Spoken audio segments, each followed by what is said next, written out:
تو شعیب علیہ السلام نے کیا کہا؟ یا قومی لا یجرمنکم شقاقی ان یصیبکم مثل ما اصاب قوم نوح او قوم ہود او قوم صالح. اے میری قوم، تو اچھا اس قوم کو بھی واقعات معلوم تھے، اس آیت سے پتہ چلتا ہے.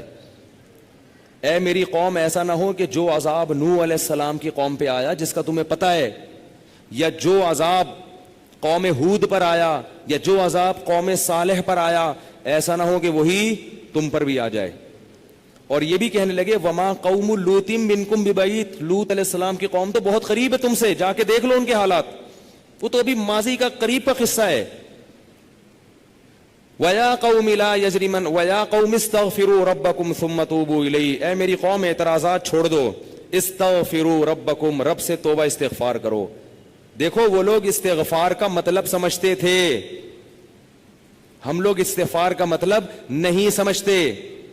جب شعیب علیہ السلام نے کہا استغفار کرو تو ایسا تو ان کے لیے تو بڑا آسان تھا، ایک تسبیح استغفار کی صبح پڑھ لیتے، ایک تسبیح شام کو پڑھ لیتے. کہتے اتنی سی بات ہے تو ہمیں تو نماز پہ ویسی کوئی اعتراض نہیں، تو استغفار کی ایک تسبیح پہ کیا اعتراض ہوگا. وہ سمجھتے تھے کہ استغفار کا مطلب ہے گناہ سے توبہ، جو ڈنڈی مار رہے ہیں یہ چھوڑیں اور پھر اللہ سے توبہ کریں. یہ والی توبہ آج کل مارکیٹ سے کیا چل رہی ہے، بہت سی چیزیں مارکیٹ میں شارٹ ہو گئی ہیں بھائی. لوگ چینی کو روتے ہیں، یہ شارٹ ہو گئی، وہ شارٹ ہو گئی، وہ بھائی بہت ساری چیزیں شارٹ ہوئی ہوئی ہیں. تو یہ والی توبہ آج کل مارکیٹ سے کیا چل رہی ہے، شارٹ چل رہی ہے. استغفار استغفر اللہ، ڈرامہ دیکھ کے بھی استغفار ہو رہا ہے، ہائے ہائے کیسا ہو گیا، کیسی ہیروئن ہے، توبہ توبہ، ٹھیک ہے نا کیسا ہیرو ہے، ہائے اتنا گندا گانا، توبہ توبہ استغفر اللہ. تو یہ استغفار چل رہا ہے آج کل. تو استغفار کا مطلب وہ لوگ، بولو بھائی سمجھتے. وہ کچھ لوگ بیٹھے ہوئے تھے نا، ایک بس میں جا رہے تھے، سب ایک بس میں جا رہے تھے، ذرا دیندار تھے وہ، تو سب نے تہیہ کیا بھائی اگر کوئی لڑکی خاتون واتون نظر آ گئے نا تو استغفار پڑھنا بھائی، ٹھیک ہے نا، کیا کرنا ہے تاکہ نظریں نیچی کر لیں، توبہ استغفار. تو جیسے ہی ایک نے پڑھا نا استغفار استغفر اللہ، تو سب نے کہا کہاں ہے کہاں ہے کہاں ہے سب نے کیا کہا، وہ لاشعوری طور پر نکل گیا نا کہ چلو استغفار کریں گے لیکن ذرا دیکھ تو لیں. بولے بتا یار کہاں ہے کہاں. تو وہ لاشعوری طور پر ہوتا ہے بعض دفعہ. تو شعیب علیہ السلام نے کیا کہا، استغفروا ربکم ثم توبوا الیہ ان ربی قریب مجیب ان ربی رحیم ودود. ایک جگہ فرمایا رحیم بھی ہے اور بہت محبت کرنے والا ہے. ودود محبت کی سپرلیٹو ڈگری ہے، بہت محبت کرے گا تم سے، بہت زیادہ محبت، اتنی محبت کہ اس کے لیے تم نے گناہ چھوڑ دیا بھائی، بہت محبت کرے گا. تو ظاہر ہے اللہ جب محبت کرتا ہے تو ہماری طرح نہیں ہے کہ بہت محبت ہے بس ہے تو بھائی یہ پیسے دو، اتنی محبت ہے تو ٹھیک ہے نا. آپ کو کوئی دوست پریشانی میں آئے آپ کے پاس، بہت پریشان تھا، اس کو پیسوں کی ضرورت تھی، وہ آپ اس سے کہہ رہے یار مجھے تمہیں، آپ کو پتہ نہیں تھا کہ ابھی یہ پیسے بھی مانگ لے گا مجھ سے، کہہ رہے یار مجھے تم سے بہت محبت ہے، ایکچولی میں بتا نہیں سکتا بہت محبت ہے. وہ بڑا خوش ہو گیا بھائی اب تو ٹھیک ہے بھائی. تو کہہ رہے یار مجھے نا 100 روپے کی ضرورت ہے. اب آپ کہہ رہے یار یہ کیسے موقع پہ میں نے اظہار کر دیا محبت کا، ٹھیک ہے نا. تو ہم لوگوں کی محبت کیسی ہوتی ہے، ایسی ہوتی. اگر ہمیں پہلے سے پتا ہوتا پیسے مانگتا ہے تو ہم کیا کہتے ہیں، یار محبت کچھ نہیں ہوتا. مفتی صاحب نے بیان کیا تھا لویریا پر، وہ جا کے سن لینا، پھر ایسا کہیں گے ہم. تو اللہ جب کہہ رہا ہے نا کہ استغفار کرو گے تو میں کیا کروں گا، ودود بے پناہ محبت کروں گا، بے پناہ محبت. اس کا مطلب ہے کہ پھر اللہ نوازے گا، بہت بہت نوازے گا، رزق کی فراوانی کر دے گا، رزق کے دروازے کھول دے گا، دل میں سکون ڈال دے گا. اگر پریشانی بھی آئے گی تو درجات کو بلند کرنے کے لیے، جیسے یعقوب علیہ السلام پر پریشانی آئی، جیسے یوسف علیہ السلام پر پریشانی آئی تاکہ مصر کا بادشاہ بنا دوں، پھر وہ پریشان کرنے کے لیے پریشان نہیں کرے گا، وہ پریشان کرے گا خوشی دینے کے لیے. آپ حیران ہو کہ خوشی دینے کے لیے بھی کوئی پریشانی ہوتی ہے. حدیث میں آتا ہے کہ ایک بوڑھی عورت نے نبی صلی اللہ علیہ وسلم سے پوچھا کہ کیا بوڑھی عورتیں جنت میں کیا میں جنت میں جاؤں گی؟ آپ نے فرمایا نہیں. ارے بھائی نبی کے منہ سے ایک عورت سن لے کہ میں جنت میں نہیں جاؤں گی، اس پہ کیا گزرے گی؟ اس کا مطلب جہنم کا ٹھپا لگ گیا، اسٹیمپ لگ گئی. اتنی پریشان. خود سوچو کہ جن صحابہ کو جنت پر ایسا یقین تھا جیسے اپنی آنکھوں سے دیکھی ہو. حضرت علی کی ایک روایت ہے کہ میں اگر جنت کو اور جہنم کو اپنی آنکھوں سے دیکھ لوں تو میرے ایمان میں اضافہ نہیں ہوگا.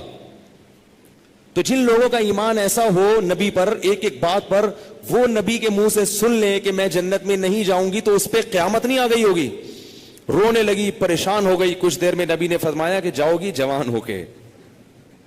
اس کنڈیشن میں اب یہاں ایک نقطہ اٹھایا ہے کہ بھئی ایسا مذاق کرنا جس سے تکلیف ہو, کسی مسلمان کو تکلیف دینا تو جائز نہیں ہے, تو نبی کیسے تکلیف دے سکتے ہیں؟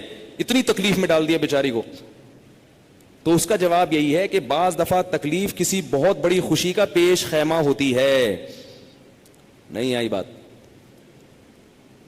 اگر پہلے تکلیف میں نہ ڈالا جاتا تو بعد میں جو اس کو راحت ہوئی ہے نا, وہ راحت نہ ہوتی, وہ خوشی نہ ہوتی. اس خوشی تک پہنچانے کے لیے پہلے تھوڑا سا تنگ کرنا ضروری ہے, ورنہ وہ خوشی نہ ہوتی. تو اللہ بھی اگر اپنے نیک بندوں کو پریشان کرتے ہیں تو وہ پریشانی کسی بہت بڑی کامیابی کا پیش خیمہ ہوتی ہے, پیش خیمہ ہوتی. پھر اس میں تسلیاں بھی ملتی رہتی ہیں ان کو. تتنزل علیہم الملائکہ اللہ تخافوا ولا تحزنوا, فرشتے ان کے دلوں پہ نازل ہو کے خوشخبریاں دیتے ہیں کہ غم نہ کرو, خوف نہ کرو, بس یہ پریشانیاں دور ہونے والی ہیں, جنت کی نعمتیں ہیں. بعض دفعہ تو دنیا میں بھی بہت بڑی کامیابی مل جاتی ہے. تو اب وہ اچھا یہ بات مسئلہ ذہن میں رکھو کہ اللہ ودود ہے, محبت کرتا ہے اپنے بندوں سے بے پناہ, رحیم ہے, غفور ہے. یہ بہت بڑی غلط فہمی ہے کہ گناہگاروں کے لیے بھی ہے. نا نا نا نا نا, گناہگاروں کے لیے نہیں ہے. جو گناہ سے توبہ کرنے والے ہوں ان کے لیے. ہمارے ہاں بعض خطیب اللہ کی رحمت کو ایسے بیان کرتے ہیں کہ گناہگار سمجھتا ہے کہ اللہ مجھ سے بھی بہت زیادہ محبت کرتے ہیں, حالانکہ وہ کبیرہ علانیہ گناہوں کا مجموعہ ہوتا ہے. وہ آدمی گناہوں سے اللہ کبھی بھی محبت نہیں کرتے, تو گناہگار سے کیسے محبت کریں گے؟ جو گناہ سے بچنے کی کوشش میں لگ جائے, بے شک نہ چھوٹے ہوں لیکن بچنا چاہتا ہے, اس سے بھی اللہ محبت کرتے ہیں. علماء لکھتے ہیں گناہ نہ بھی چھوٹے ہوں لیکن چھوڑنا چاہ رہا ہے, لائن پہ آنا چاہ رہا ہے, تو اللہ اس سے بھی محبت کرتے ہیں. اس کے لیے وسائل پیدا کرتے ہیں, اسباب کے آ جائے. جو نہیں چاہتا اس سے اللہ محبت نہیں کرتے. اللہ اس کے لیے غفور اور رحیم نہیں ہے. الا یہ کہ قانون یہ ہے, اللہ اپنی رحمت سے کسی کو بخش دیں تو ایک الگ بات ہے, قانون یہ نہیں ہے. قانون یہ ہے کہ وہ کیا ہے, عزیز ذو انتقام, غالب ہے اور انتقام لینے والا ہے. ان الذين يكسبون الاثم سيجزون بما كانوا يقترفون, جو گناہ کر رہے ہیں عنقریب پتہ چلے گا, عنقریب پکڑے جاؤ گے, عنقریب ٹھکائی لگے گی. تو جس سے محبت ہوتی ہے اس سے ایسے باتیں کی جاتی ہیں. آپ کو جس سے محبت ہے آپ اس کو دھمکیاں دیتے ہیں اس طریقے سے. اللہ فرماتے ہیں کہ تمتعوا, مزے اڑاؤ مزے, ان مصیرکم الی النار, آنا جہنم کی آگ کی طرف ہے. حدیث میں آتا ہے کہ میں سب سے زیادہ غیرت مند اور اللہ مجھ سے بھی زیادہ غیرت مند ہے. اور اللہ کی غیرت کو اس وقت جوش آتا ہے جب کوئی اللہ کے حرام کردہ کاموں میں سے کوئی کام کرتا ہے. یہ کون چیخ رہا ہے بھائی؟ ان کو سنبھالیں بچوں کو باہر, کیا ہو رہا ہے؟ یہ پیچھے لوگ بیٹھے ہوئے ہیں, دیکھ نہیں رہے ان کو.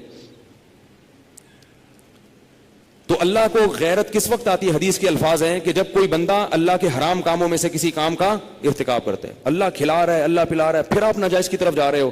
تو حدیث میں یہ نہیں آتا کہ جب کوئی بندہ گناہ کرتا ہے تو اللہ کو اس کو بھی محبت کا بڑا جوش آتا ہے. نا نا نا, پھر اللہ کو غیرت آتی ہے اور اللہ کی صفت انتقام جوش میں آتی ہے. اس لیے بھائی گناہ کرتے ہوئے اللہ سے ڈرا کرو, اللہ کی رحمت کی امیدیں گناہ کرتے ہوئے نہ لگایا کرو. ایسا نہ ہو کرنے کے دوران کوئی چھت گر جائے, زمین پھٹ جائے.